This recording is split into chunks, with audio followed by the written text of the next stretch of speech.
Ukraine को NATO में शामिल करने की कोशिशों पर अमेरिकी सदन दो हिस्सों में बंट गया। रिपब्लिकन पार्टी के सांसद रैंड पॉल ने बाइडेन सरकार की इस पहल का जमकर विरोध किया और दावा किया कि अमेरिका का यह फैसला ही रूस और यूक्रेन युद्ध का कारण बना। अमेरिकी संसद में इस मुद्दे पर चर्चा के लिए बैठक बुलाई गई थी, जिसमें यूक्रेन को नेटो में शामिल करने के लिए अमेरिका के समर्थन को विदेश मंत्री एंटनी ब्लिंकन ने जायज ठहराया। लेकिन बाइडेन सरकार की तरफ से दी गई दलीलें रिपब्लिकन पार्टी के सांसद रैंड पॉल को रास नहीं आई और वो सदन के अंदर ही विदेश मंत्री एंटनी ब्लिंकन पर बरस पड़े।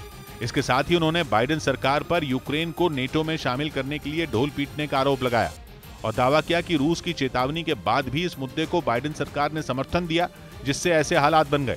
हालांकि अमेरिका के विदेश मंत्री ने सरकार का बचाव किया और रूस पर आरोप लगाया कि उसने जबरन अपनी इच्छा को यूक्रेन पर थोपने की कोशिश की।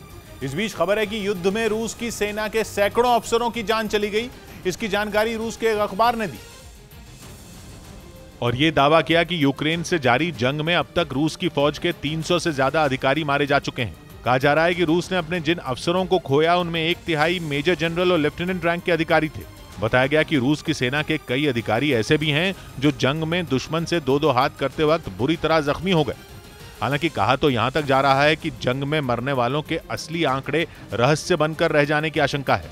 आरोप है कि रूसी सैनिक युद्ध के मैदान में अपने कुछ साथियों के शवों को जला रहे हैं, उन्हें वहीं कब्रों में दफन कर रहे हैं या फिर उनके शवों को वहीं छोड़कर चले जा रहे हैं।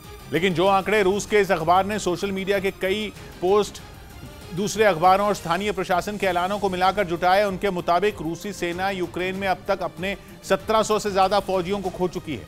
उनमें अधिकारियों की जान जाने की संख्या 317 बताई गई, जो कि कुल आंकड़े का करीब 5वां हिस्सा। जबकि रूस की सरकार की तरफ से मार्च के आखिर में जो आंकड़े जारी किए गए थे, उनके हिसाब से पुतिन के अब तक करीब 1300 सैनिक इस जंग में मारे जा चुके हैं। वहीं यूक्रेन का दावा है कि रूस के 22,000 से ज्यादा फौजियों की अब तक इस युद्ध में जान जा चुकी है।